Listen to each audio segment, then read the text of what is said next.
بسم اللہ الرحمن الرحیم۔ ناظرین، خوش رہنے کے دو ہی راستے ہیں، معاف کر دو انہیں جن کو بھول نہیں سکتے، اور بھول جاؤ انہیں جن کو معاف نہیں کر سکتے۔ وضاحت کے چکر میں اپنا قیمتی وقت ضائع نہ کرو، کیونکہ لوگ وہی سنتے ہیں جو وہ سننا چاہتے ہیں۔ جو لوگ ہر وقت ڈپریشن کا شکار رہتے ہیں، ان کے سر کے بال جلدی گر جاتے ہیں۔ دنیا میں سب سے زیادہ وزنی چیز مطلب ہے، جب یہ نکل جائیں تو ہر چیز ہلکی ہو جاتی ہے۔ آپ کا نصیب خراب ہو ہی نہیں سکتا، کیونکہ آپ کا نصیب جس نے لکھوایا ہے وہ آپ سے 70 ماؤں سے زیادہ پیار کرتا ہے۔ سفید لباس پہننے سے آپ کی جلد نرم و ملائم اور خوبصورت رہے گی۔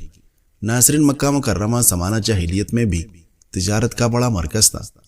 لوگ دور دور سے اپنے سامان تجارت کے ساتھ اس مقدس شہر میں آتے۔ ابو جہل بن ہشام نہ صرف کفر کا سرانہ تھا، بلکہ وہ رسگیر بھی تھا، جس کو جی چاہتا ذلیل کر دیتا، مارتا پیٹتا یا اس کے کاروبار کو نقصان پہنچاتا۔ اس کے دل و دماغ میں فرعونیت بھری ہوئی تھی۔ زبید یمن کا بڑا شہر ہے، وہاں کے رہنے والوں کو زبیدی کہا جاتا ہے۔ ایک مرتبہ ایک زبیدی اپنے 3 بہترین اونٹوں کے ساتھ مکہ مکرمہ کے بازار حضورہ میں آتا ہے۔ اس نے انہیں فروخت کے لیے پیش کیا۔ لوگ انہیں دیکھ رہے ہیں، بڑے خوبصورت اور مہنگے اونٹ ہر کسی کی نگاہوں کا مرکز بنے ہوئے ہیں۔ اتنے میں مکہ مکرمہ کا یہ بڑا چودھری ابو جہل بھی آ جاتا ہے۔ اس نے اونٹنوں کو دیکھا تو اسے بڑے پسند آئے۔ ابو جہل نے زبیدی کو پکارا، ارے او زبیدی، کتنے دام لوگے؟ زبیدی نے ایک لمبا سفر کر کے آیا تھا، اسے امید تھی کہ ان اونٹوں کے فروخت سے اسے ایک بڑی رقم مل جائے گی۔ اس نے اپنی خواہش اور توقع کے مطابق دام بتا دی۔ ابو جہل نے شیطانی مسکراہٹ کے ساتھ اسے دیکھا اور کہا کہ اتنی زیادہ رقم؟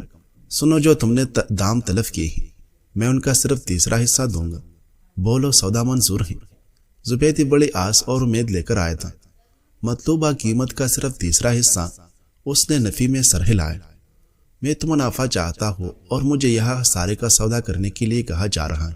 ابو جہل نے اونٹوں کی جو قیمت لگائی تھی اس کی خبر فوراً پورے بازار میں پھیل گئی۔ سب کو معلوم ہو گئے کہ زبیدی نے اس کی کم قیمت پر اونٹ بیچنے سے انکار کر دیا ہے۔ ابو جہل کا خوف اور ڈر ہر کسی کو تھا۔ اب لوگ ڈر رہے کہ اگر ہم نے ابو جہل سے بڑھ کر قیمت لگائی تو وہ ناراض ہو جائے گا، اور اس کی ناراضگی کا مطلب ہے کہ رسوا ہونا پڑے گا۔ لہٰذا اس کی ناراضگی کے ڈر سے کوئی اونٹ خرید نہیں رہا، انہیں ناقابل فروخت بنا دیا گئے۔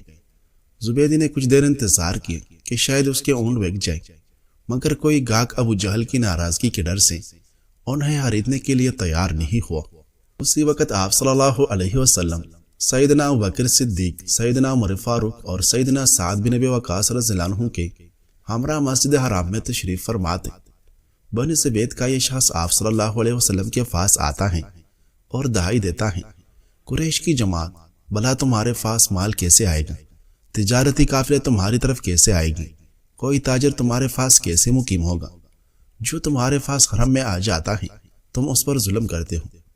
یہ شخص پہلے قریش کے مختلف حلقوں کے پاس اپنا فریاد سنا چکا تھا، مگر تمام نے خاموشی اختیار کر لی تھی۔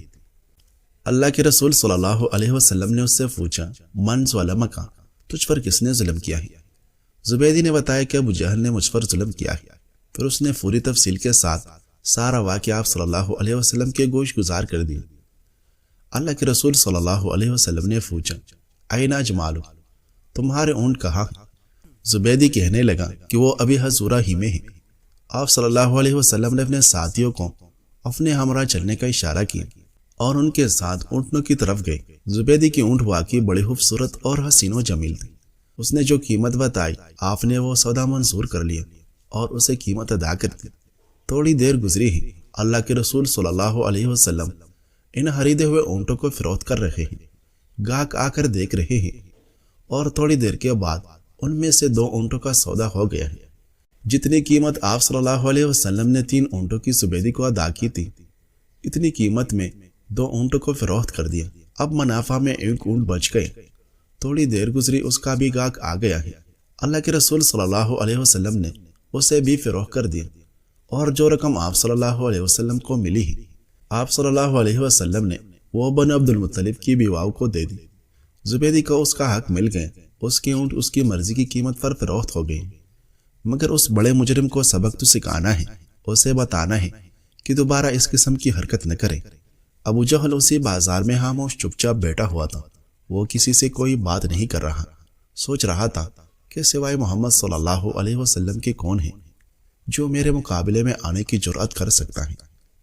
اللہ کے رسول صلی اللہ علیہ وسلم اس کے پاس تشریف لے گئے اور اسے ڈانٹتے ہوئے خبردار کیے، اے عمر یعنی ابو جہل، دوبارہ اس طرح نہ کرنا جس طرح تم نے اس دیہاتی شخص کے ساتھ کیا ہے، ورنہ تم میری طرف سے وہ کچھ دیکھو گے جسے تم ناپسند کرتے ہو۔ ابو جہل نے آپ صلی اللہ علیہ وسلم کو دیکھا تو شدید مرعوب ہو گئے۔ اس میں ہمت اور جرأت ہی نہ رہی کہ وہ آپ صلی اللہ علیہ وسلم کے سامنے کوئی بات کر سکے۔ جب آپ صلی اللہ علیہ وسلم نے اسے متبرہ کیا تو فوراً کہنے لگا، اے محمد میں دوبارہ کبھی ایسا نہیں کروں گا۔ اللہ کے رسول صلی اللہ علیہ وسلم واپس تشریف لے گئے۔ بازار میں امیہ بن خلف اور وہ مشرکین جو اس وقت وہاں موجود تھے ابو جہل کے پاس آئے، کہہ رہے ہیں، ابو الحکم تمہیں کیا ہو گئے؟ ارے تم تو محمد کے سامنے بالکل مرے جا رہے تھے، کیا تم ان کی پیروی کرنا چاہتے ہو یا ان کا رعب اور دبدبہ تم پر طاری ہو گیا تھا؟ ابو جہل نے ان کی بات کے جواب میں کہا، اللہ کی قسم میں کبھی ان کی پیروی نہیں کروں گا۔ ان کے روبرو میرے عاجزی اس وجہ سے تھی کہ میں نے ان کا جادو دیکھ لیا تھا۔ میں نے دیکھا کہ ان کے دائیں بائیں کچھ آدمی ہیں جن کے پاس نیزے ہیں۔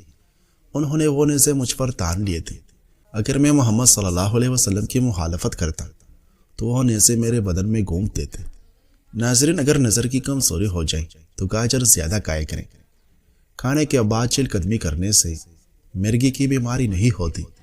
روزانہ نہار میں ایک سبز الائچی کھانے سے ریڑھ کی ہڈی کبھی کمزور نہیں ہوتی۔ لوگ رشتے اس لیے نہیں نبھا رہے کہ وہ سچے ہیں، بلکہ اس لیے کہ کبھی ضرورت پڑ سکتی ہے۔ ناظرین، مشہور بادشاہ قطب الدین ایبک شکار کے رہے تھے۔ تیر چلائے اور جب شکار کے نزدیک گئے دیکھا تو ایک نوجوان ان تیر سے زخمی ہو کر تڑپ رہا ہے۔ کچھ ہی پل میں اس زخمی نوجوان کی موت ہو جاتی ہے۔ فتح کرنے پر معلوم ہو کہ وہ پاس ہی کے ایک گاؤں میں رہنے والے بزرگ کا اکلوتا سہارا تھا اور جنگل سے لکڑیاں چن کر بیچتا اور جو ملتا اسی سے اپنا اور اپنی ماں کا پیٹ بھرتا تھا۔ قطب الدین ایبک اس کی ماں کے پاس گئے، بتایا کہ اس کی تیر سے غلطی سے اس کے بیٹے کی موت ہو گئی۔ ماں روتے روتے بے ہوش ہو گئی۔ پھر قطب الدین نے خود کو قاضی کے حوالے کیا اور اپنا جرم بتاتے ہوئے اپنے خلاف مقدمہ چلانے کی آزادی دی۔ قاضی نے مقدمہ شروع کیا۔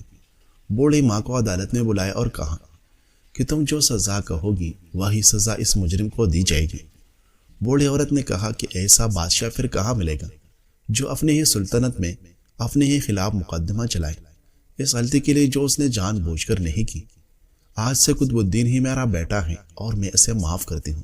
قاضی نے قطب الدین کو بری کیا اور کہا، اگر تم نے عدالت میں ذرا بھی اپنی بادشاہت دکھائی ہوتی تو میں اس بڑیا کے حوالے نہ کر کے خود ہی سخت سزا دیتا۔